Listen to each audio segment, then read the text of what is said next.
Hi everyone. This is the first video on work for Math 1452 at Texas Tech University, which is Calculus 2. So work comes at the end of our chapter on integral applications. And so in this video series, we're going to be talking about what work is and doing 3 different examples of work questions that you might see in your course. So in general, work is a measure of how much effort it takes to apply some force over some distance.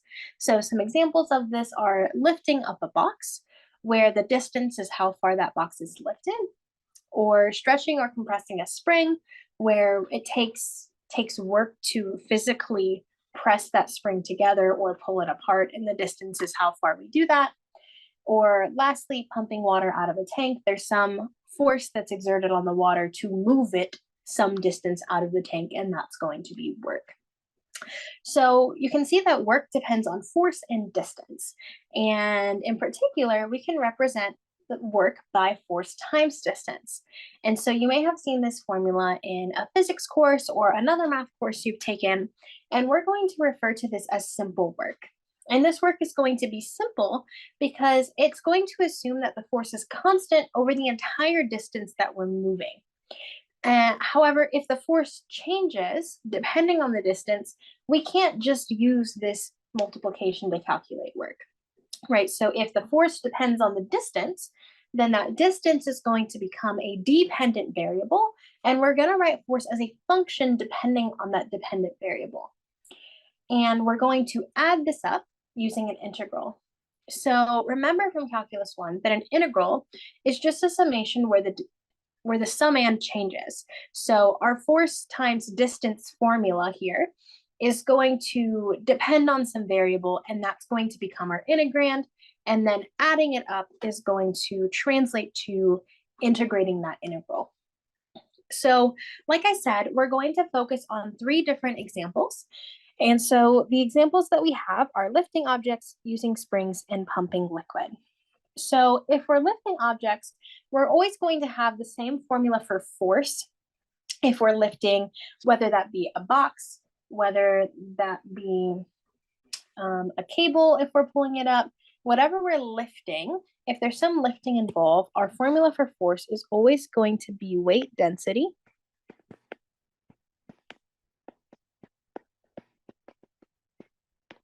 times distance. So weight density is just how much weight our object carries per, for example, cubic inch, cubic foot, depending on the volume. So it's how much weight is in some unit of volume in our object. And then we're going to multiply that by the distance, because our force is going to change depending on the distance. So this is how force depends on distance. We're also going to have work using springs. And so in that case, our force is going to be represented by our spring constant times, again, our distance. So remember that since force is now a function depending on distance, distance will be present in all of these formulas. So for springs, we're going to have a spring constant, and that's just going to tell us how much force is necessary to move a certain spring. So you can imagine that some springs may require more force to move than others, just depending on maybe how thick they are or something like that. And lastly, we're going to look at pumping liquid. And so this one is again going to depend on the weight density of the liquid that we are pumping. And we're going to multiply that by the distance that liquid is being pumped. And lastly, we're going to multiply this by an area of a slice. So these slices are going to be similar to the slices that we've done in previous sections in this chapter. And so that's going to kind of be the hard part about pumping liquid, is finding that area of a slice. So you can see that the formulas for lifting objects and the formulas for pumping liquid both depend on weight density. So in some questions, the weight density will be given to you, and in others, it's going to be something to memorize. In particular, the weight density of water is going to be 62.4 pounds per cubic foot. So that's just how much water weighs per the unit cubic feet. So depending on your instructor, these formulas may be something that you need to memorize or they may be given to you. But these are the three kind of main examples of work that seem to come up repeatedly in this course. So we said that we're going to calculate this work by taking our formula for force and putting it into an integral. So a natural question would be, well, how do I set that up? So the integrand will be one of the formulas for force listed above, and it will use either x or y variables. And so that's just going to depend on what our situation looks like.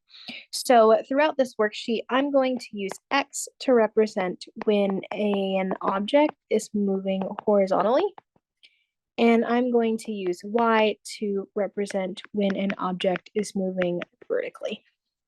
And that's just how I'm going to break these things up. So your instructor may or may not do this. Your instructor may use X for everything, but just for the purposes of this worksheet, we're going to have X represent horizontal distance and Y represent vertical distance. So we are going to need to figure out the formulas for force for our integrand, and then we're also going to need some bounds if our answer is going to be a number to represent work. So for most of these questions, the lower bound will be 0 because we're starting without anything moving. So this is going to kind of represent starting at rest. And the upper bound is going to depend on the type of work. So for lifting objects, our upper bound will typically be the distance that the object was lifted. So if the object was lifted 10 feet, then our bounds would be 0 to 10. For springs, this upper bound is going to be the distance that our spring is stretched or compressed. So both of these, it's the total distance the object has been moved. And so for springs, that could be stretched or compressed, either one.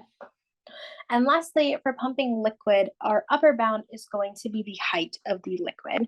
So we're going to start at 0, and the amount of liquid that is moved, that has work done upon it, is going to be 0 up to how much liquid we have. So this one is a little bit different. And so like we said, we're going to have bounds on these integrals so that we have definite integrals and our answers are numbers. So therefore, we're going to need to put units on our answer. So work is measured in joules. So for each of these, we're going to have the number that comes out of our integral followed by joules. So this is kind of the setup. So these are going to be our goals throughout solving any word problems associated with work. So this is where we're going to end the first video. We'll have our second video starting with our first example. But for now, that's all. We hope this helps and good luck.